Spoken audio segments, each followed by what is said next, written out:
What is going on, guys? Welcome to The Reformed Reader, the channel where we review different forms of media through the lens of a Christian who is under the authority of the scriptures. My name is Josh. Today we're going to be doing a book review of Star Wars Dark Lord, The Rise of Darth Vader by James Luceno. That's a mouthful. Now, before we jump into the review, let's go over what is this book about. From the site of Anakin Skywalker's last stand on the molten surface of the planet Mustafar, where he sought to destroy his friend and former master Obi-Wan Kenobi, a fearsome specter in black has risen. Once the most powerful knight ever known to the Jedi Order, he is now a disciple of the dark side, a lord of the dreaded Sith, and the avenging right hand of the galaxy's ruthless new emperor. Seduced, deranged, and destroyed by the machinations of the Dark Lord Sidious, Anakin Skywalker is dead, and Darth Vader lives. Word of the events that created him, the Jedi Council's failed mutiny against Supreme Chancellor Palpatine, the now self-crowned Emperor's retaliatory command to exterminate the Jedi Order, and Anakin's massacre of his comrades and masters in the Jedi Temple, has yet to reach all quarters. On the outer rim world of Murkana, Jedi Masters Roan Shrine and Bolshatak and Padawan Oli Starstone are leading a charge on a separatist stronghold, unaware that the tide, red with Jedi blood, has turned suddenly against them. When the three narrowly elude execution and become the desperate prey in a hunt across space, it's neither clone soldiers nor the newly deployed stormtroopers, nor even the wrath of the power-hungry Emperor himself they must fear most. The deadliest threat rests in the hideously swift and lethal crimson lightsaber of Darth Vader, behind whose brooding mask lies a shattered heart, a prisoned soul, and a cunning, twisted mind hell-bent on vengeance. For the handful of scattered Jedi, survival is imperative if the light side of the Force is to be protected and the galaxy somehow, someday, reclaimed.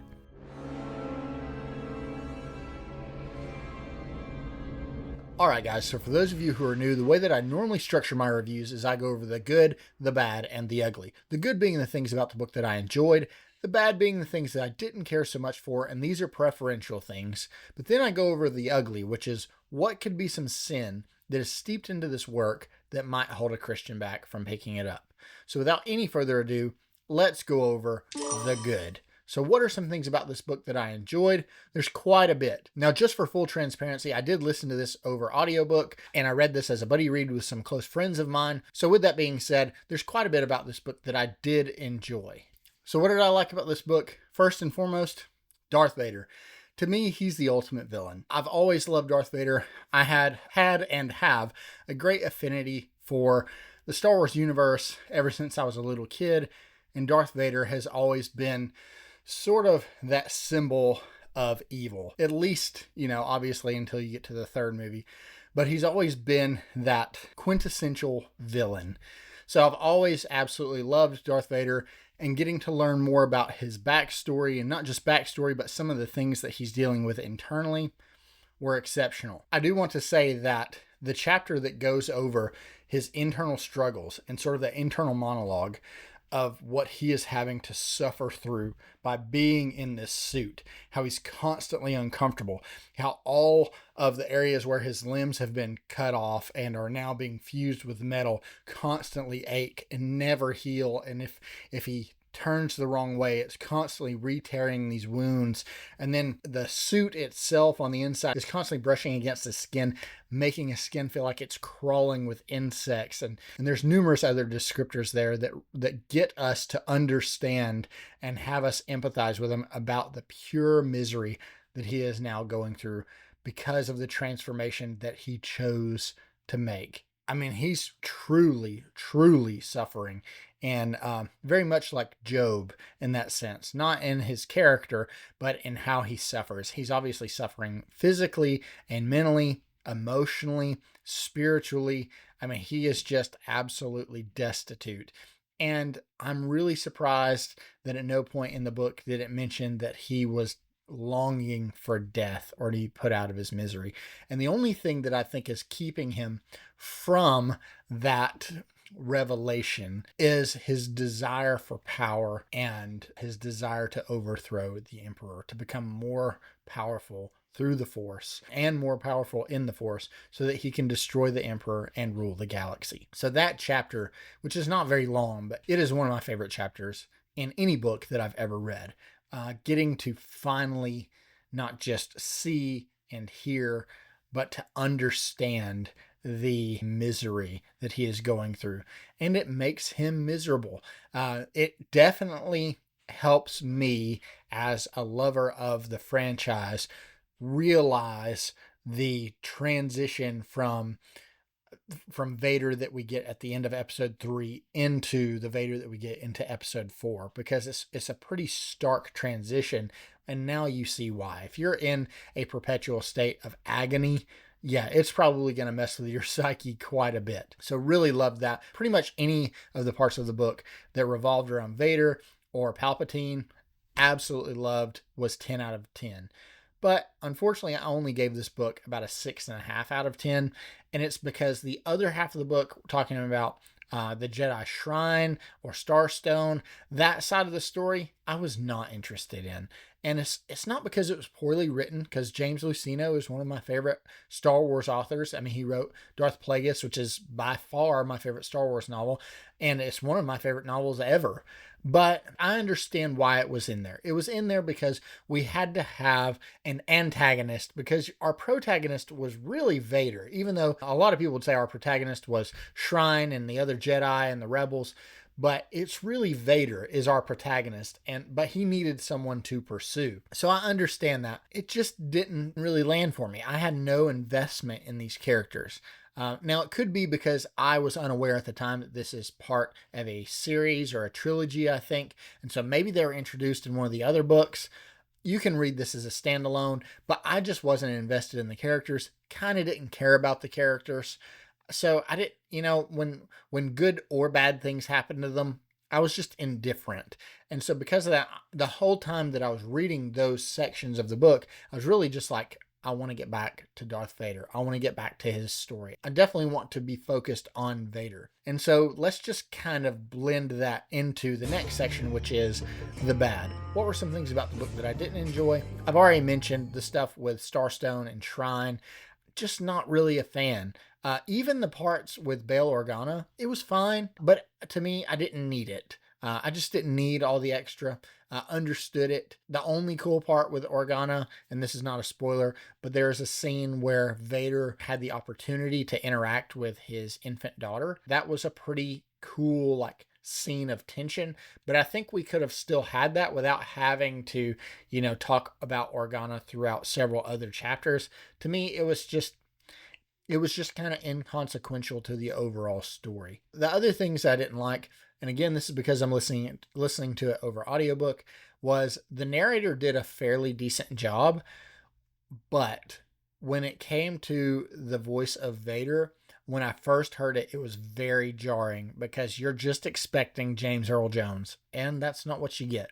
And you'll never get that again. He was one of a kind, and so I was really hoping that they would be able to augment, or maybe they would somehow be able to replicate that. And I think that the narrator did the best with what he had. And over time, didn't really faze me, but no, just wasn't crazy about that part. One part that I did forget about the good was where Anakin and Anakin was sort of throwing all these things in Palpatine's face about, you made these promises and none of them came true, and you said you would save Padme and you didn't. You said you would save me. Are you going to save me like you saved Padme? Through the you can see that tension there. That was really cool. But with that being said, talking about the narrator, they did a really cool thing when Vader kind of went half mask. Part of his mask was removed. You could still hear the electronic voice as an undertone with his real voice. And I also did really enjoy that when you heard Vader's thoughts, it was in the voice of Anakin, until later on into the book, to where he really just became full on corrupted. And then even his internal monologue was in the voice of Vader. Don't really care for the description of how Order 66 was handled. I know there's two different versions now. One is canonical and one is not, about how and why the clone troopers just followed through with Order 66. I definitely think the response of some of the soldiers in this book made a lot of sense with the reasoning behind it. One of my friends that read the book with me, he said, yeah, it definitely doesn't make sense for these clone troopers to be fighting beside the Jedi for 3 years in the trenches to just all of a sudden go, yep, I'm going to turn on you because this guy said so.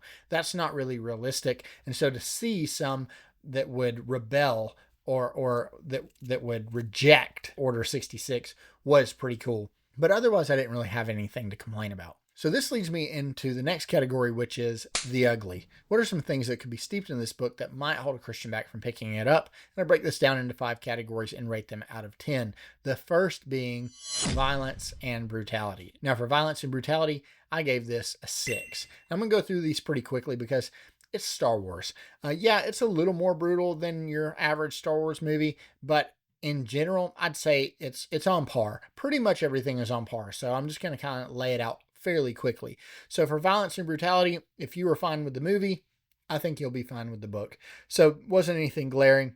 There were some violent and brutal parts. Obviously, you're dealing with Vader hunting down some Jedi, but otherwise there wasn't anything glaring there. So this leads me into category 2, which is sexually explicit content, and I'm giving this a 0. There was not any mention of any sort of sexually explicit content in this Star Wars book, nor should there be. It's not in there. So big fat 0. The third category is language. And for language, I also gave this a 0. I did not see any use of any swearing, any cursing, any of the heavy language, or even any blasphemy. There was none of that in this book, and I'm very glad that it is not, because again, we're in Star Wars. We don't need all of that just to read a Star Wars book. So this leads me into category 4, which is gratuitous inclusions. Now for gratuitous inclusions, I also gave this a 0. There's no gratuitous inclusions in here. Now, this book was written early on. This is a Star Wars Legends book and not one of the new canonical books, so I definitely think that may have something to do with it, but not always. But yeah, it's not in here. There's no gratuitous inclusions whatsoever. You have a diverse cast because you have a diverse cast. It's Star Wars. You have numerous species and different genders within the species and then subspecies. So yeah, it's a diverse cast because the universe or the galaxy is a diverse place in this Star Wars universe. And so yeah, it's just not in there. And then the final category is dark themes. Now for dark themes, I'm going to give this a 3. The only reason I'm giving this anything above a 0 is because of that one chapter where Vader is discussing his agony and his misery. It could be hard to read for some people. I didn't find it hard to read. I really enjoyed it. Not because I wanted to read about Vader's misery and his agony, but it is some heavy stuff, right? He's really, really struggling with, he killed his wife, according to everyone. So not only did he kill his wife, but which means he killed his unborn child, or which we know children. He killed the unborn. He killed his wife. He destroyed the Jedi. He slayed younglings. He destroyed everything that he knew and loved, and now has, what does he have left? And what he's left with, he doesn't even want anymore. And he never even attained the power that he was seeking. So that chapter can be difficult for somebody. I would say this isn't necessarily a great book for like a young reader. Like I wouldn't hand this to my 11, almost 12-year-old son and say, you like Star Wars, try this one, because it's a little bit heavier at times. But for those of us who grew up with Star Wars, love Star Wars, and maybe we're on a little more mature reading level, I didn't see anything in here glaring that might hold a Christian back. But I did want to just kind of forewarn you that there are some heavy topics there, especially in that chapter. So this leads me to the final question, which is, would I recommend it to a Christian? And the answer is, yes, I would. I would, and I have, and I will continue to. Now, I will say, is this the best Star Wars book I've ever read? No, it's not. It's got some of the coolest parts that I've ever read. It's got some of the coolest plot lines in Star Wars that I've ever heard. All of the stuff with Vader, I absolutely loved. But sort of the other side of the coin, the light side of the story, just wasn't all that interested in. Maybe it's different for you.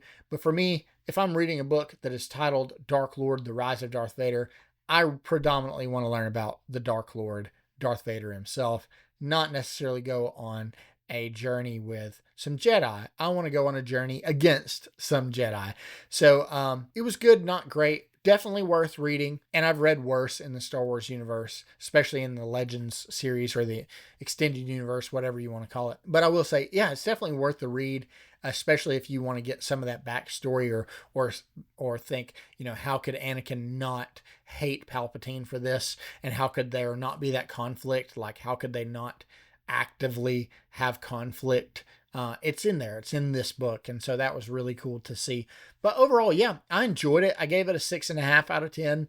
So it was good, just not great. But it does give me the desire to jump into more Star Wars novels. So thank you guys so much for coming along and listening to me ramble about a Star Wars book for a little while. Guys, if you haven't already, please subscribe to the channel if you're new. But more importantly, please share these videos to your Christian brothers and sisters so that maybe I can be a good resource to my brothers and sisters so that we can spend our time, money, and energy a little more wisely on things that honor the Lord. So again, thank you guys so much for coming and hanging out, and I will see you on the next one.